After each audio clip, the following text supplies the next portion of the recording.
श्री शिवाय नमस्तुभ्यम। हम सबको पता है कि 26 अगस्त को सोमवार की अष्टमी, साथ ही साथ जन्माष्टमी का सुंदर सा संयोग बन रहा है। और अगर आप अपनी फैमिली में बहुत सारी खुशियां चाहते हैं, आपकी ये इच्छा है कि आपका पूरा परिवार हमेशा खुश रहे, तो बस आप लोग को आज रात में एक गोल दीपक अपने घर पे जलाना है, जिससे भगवान कृष्ण और भगवान शिव की जो कृपा हो वो आपके घर के ऊपर हमेशा बनी रहे। और ये सारे उपाय पूज्य गुरु जी की कथा से सुन के बहुत अच्छे से आपको समझाऊंगा, ठीक है ना। ईजी सा उपाय है, आसान सा है, तो बहुत ही ध्यान से सुनिएगा और करने की पूरी कोशिश करेंगे, ठीक है ना। देखो, सोमवार की अष्टमी तिथि, साथ ही साथ आपकी ये जो जन्माष्टमी तिथि आई है, ऐसा संयोग बहुत ही कम देखने को मिलता है। उसके लिए आपको लेना होगा एक इस तरीके से मिट्टी का दिया, ठीक है ना। अगर आपकी इच्छा हो तो घर में आटे का भी दीपक बना सकते हो, बट चाहो तो मिट्टी का या फिर आटे का दिया ले लो, है ना। मैंने क्या बताया कि आपको इसमें कौन सी बत्ती लगानी है। आपको इस दीपक के अंदर लगानी होगी गोल बत्ती। कौन सी लगाओगे? गोल बत्ती। गोल बत्ती के साथ में आपको इस दीपक के अंदर डालना होगा घी। क्या डालोगे? घी डाल देना। अब एक चीज का और ध्यान दीजिएगा, जो घी लेंगे वो गौ माता के दूध से बना हुआ होना चाहिए। घी डालने के बाद में इस दीपक को उठाना। अब उठाने के बाद में आपके घर में तुलसी माता का पौधा होगा। एक तो सोमवार की अष्टमी तिथि है ही, साथ ही साथ जन्माष्टमी है, और माँ तुलसी का इस पर्व पे बहुत बड़ा महत्व माना गया है। तो आप सभी को उस दीपक को कहां पे जलाना है? आपके घर में जहां पे भी मां तुलसी का पौधा हो, चाहे तो जमीन पे हो या फिर गमले में लगा रखा है, उसी के पास में लगाना, ठीक है ना। आपको क्या करना है? सबसे पहले आपको इस प्रकार से दीपक को रख देना। एक चीज का ध्यान रखिएगा, जब आप दीपक को यहां पे रखोगे, दीपक रखने के बाद में आपको इस दीपक के नीचे तुलसी माता के पेड़ की मिट्टी, ज्यादा नहीं, बस एक चुटकी मिट्टी आपको रखनी है। जो भी व्यक्ति जन्माष्टमी के अवसर पर, साथ ही साथ सोमवार की अष्टमी पड़ जाए उस दिन, घी का दिया गोल बत्ती का मां तुलसी के सामने जला देता है, उसके घर में कभी कोई अशांति नहीं आती है, हमेशा पूरा परिवार खुश रहता है। एक चीज का ध्यान रखिएगा, जब आप इस दीपक को प्रज्वलित कर रहे हो तो आपको इस दीपक की जो बत्ती को जलानी है, ओम नमो भगवते वासुदेवाय का ध्यान करते हुए आपको इस दीपक की बत्ती को प्रज्वलित करना है, यानी कि जलाना होगा, ठीक है ना। इतनी बात समझ में आई। जलाने के बाद में आपको कुछ भी और नहीं करना है। जब दीपक जल जाए, जो तुलसी माता का पौधा होगा, उस पेड़ की 11 परिक्रमा आपको करनी है। आपको यह उपाय सुबह के टाइम नहीं करना। कब करना है? शाम के टाइम पे करना होगा, प्रदोष काल में। और जो 11 परिक्रमा आपको करना है, क्लॉकवाइज डायरेक्शन में करोगे, जिस दिशा में घड़ी घूमती है। करके देख लीजिएगा, आपका परिवार खुश रहेगा, आपकी फैमिली में कभी कोई संकट नहीं आ सकता, ठीक है ना। करके जरूर देखेंगे। आगे बढ़ते हैं बस वीडियो के हम लोग अपने दूसरे उपाय की तरफ, जो कि कृष्ण जन्माष्टमी के अवसर पर, साथ ही साथ अष्टमी तिथि के अवसर पर इस उपाय को करना चाहिए, ठीक है ना। देखो, जैसे काफी लोग इस चीज को लेकर के परेशान है कि भैया हमारे जीवन में कष्ट बहुत ज्यादा है, ठीक है ना। तो हर इंसान का अपना अलग कष्ट है। किसी के लिए धन इंपॉर्टेंट है, किसी के लिए परिवार इंपॉर्टेंट है, किसी के लिए पैसा है। ऐसा बहुत सारे ऐसे लोग हैं जिनके लिए हर एक चीज अलग अलग प्रायोरिटी देती है।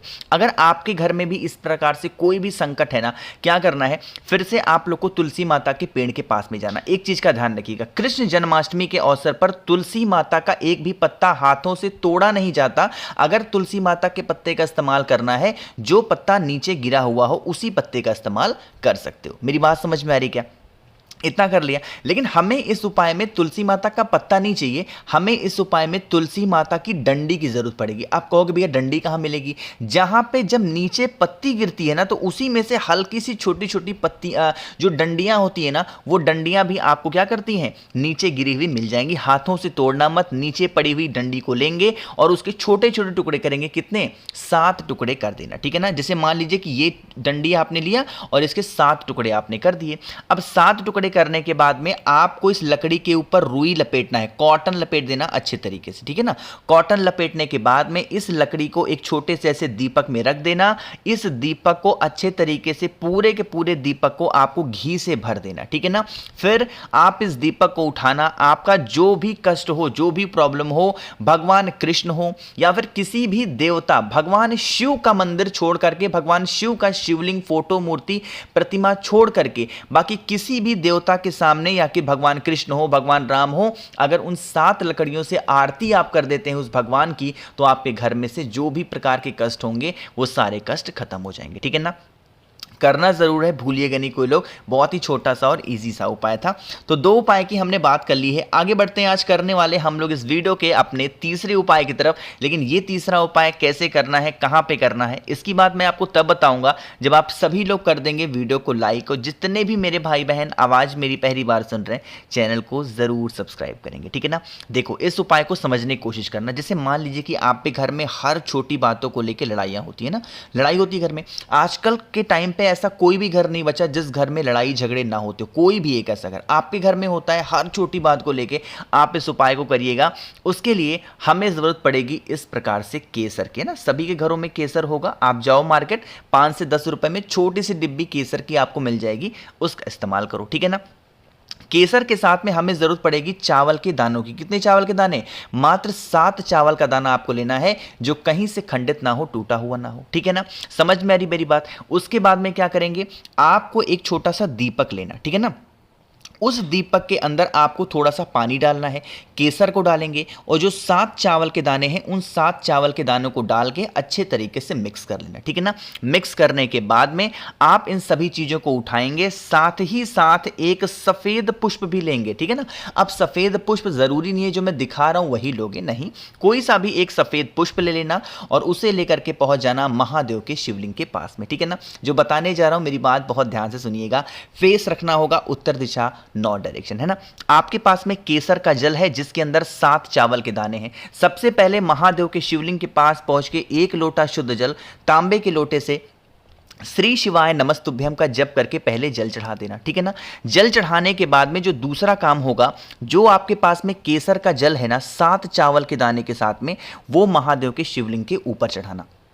दूसरा काम ये कर देना, जब सारा ये काम आप कर चुके हैं, जब आप अपनी बातें, अपने जीवन के कष्ट, लड़ाई झगड़े के बारे में महादेव से विनती कर चुके हैं, तो उसके बाद में आपको क्या करना है, लास्ट में जल वगैरह सब कुछ करने के बाद में जो केसर का जल था 7 चावल के साथ में, उसके समर्पित करने के बाद में हाटकेश्वर महादेव, फिर से बोल रहा हूं, किसका नाम? हाटकेश्वर महादेव के नाम से आपको उस एक सफेद पुष्प को महादेव के शिवलिंग के ऊपर अगर आप समर्पित कर देते हैं, आपके घर में कभी लड़ाई झगड़े नहीं हो सकते, कभी आपके घर में क्लेश नहीं होगा, हमेशा आपकी पूरी फैमिली, पूरा परिवार खुशियों के साथ रहेगा, ठीक है ना।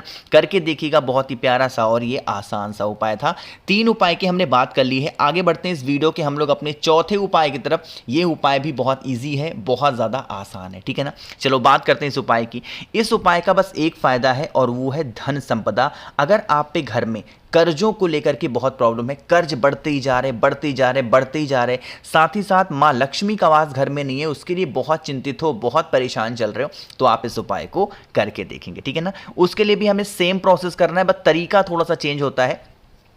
आपको इस प्रकार से फिर से दिख रहा होगा केसर, वही काम हमें फिर से करना है। एक छोटी सी कोई कटोरी लेना, उस कटोरी के अंदर केसर डालेंगे और चावल के कुछ दाने, कुछ दाने मतलब कितने दाने आपको इस बार लेने हैं? 108 चावल का दाना, इससे ज़्यादा नहीं लेना। कितने? 108, 108 चावल का दाना लेना। जिस कटोरी के अंदर केसर लिया है उसी केसर के अंदर हल्का सा जल डाल के 108 चावल के दाने को ले लेंगे, ठीक है ना। फिर आप इस कटोरी को उठाना और जहां पे भी आपके घर में लड्डू गोपाल की फोटो मूर्ति प्रतिमा हो, लड्डू गोपाल ना हो, भगवान कृष्ण की कोई भी फोटो मूर्ति प्रतिमा हो, उन्हीं के पास जाएंगे और जाने के बाद में एक एक चावल का दाना उन्हीं के ऊपर केसर वाला समर्पित करते जाएंगे, मां लक्ष्मी का ध्यान करते जाएंगे।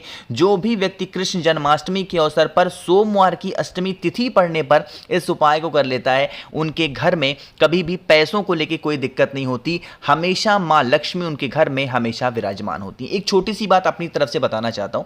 कुछ लोग ये कहते हैं कि भैया हमारे घर में पैसों को लेकर बहुत दिक्कत होती है, किल्लत मची रहती है, हम लोग क्या करें? देखो, एक चीज मेरी बात मानिएगा, जैसे आप क्या करो, हर महीने की 30 तारीख को या फिर जो महीना 31 का हो उस टाइम पे बैठो, ठीक है ना, और बैठ करके ये सोचो कि इस 30 दिन के अंदर में हमने ऐसे कौन से काम किए या फिर हमने ऐसे कौन से खर्चे किए जो हमें नहीं करने चाहिए थे। उन्हीं खर्चों पे अगले महीने आपको कंट्रोल करना है। तो धीरे धीरे धीरे धीरे करके जो आपके व्यर्थ पैसे होंगे, जो आपके वेस्टेज हो जाते होंगे पैसे, उन पर आपका कंट्रोल होगा। जब आपके फालतू खर्चे बच जाएंगे तो पैसों की बरकत आपके घर में होना स्टार्ट हो जाएगी और मां लक्ष्मी का भी वास होगा। तो इसलिए फालतू खर्चों से बचा करो, दूसरों की देखा देखी करने से बचो, तभी आप जीवन में सुखी रहोगे, वरना आप हमेशा परेशान रहोगे। इस चीज का ध्यान रखिएगा।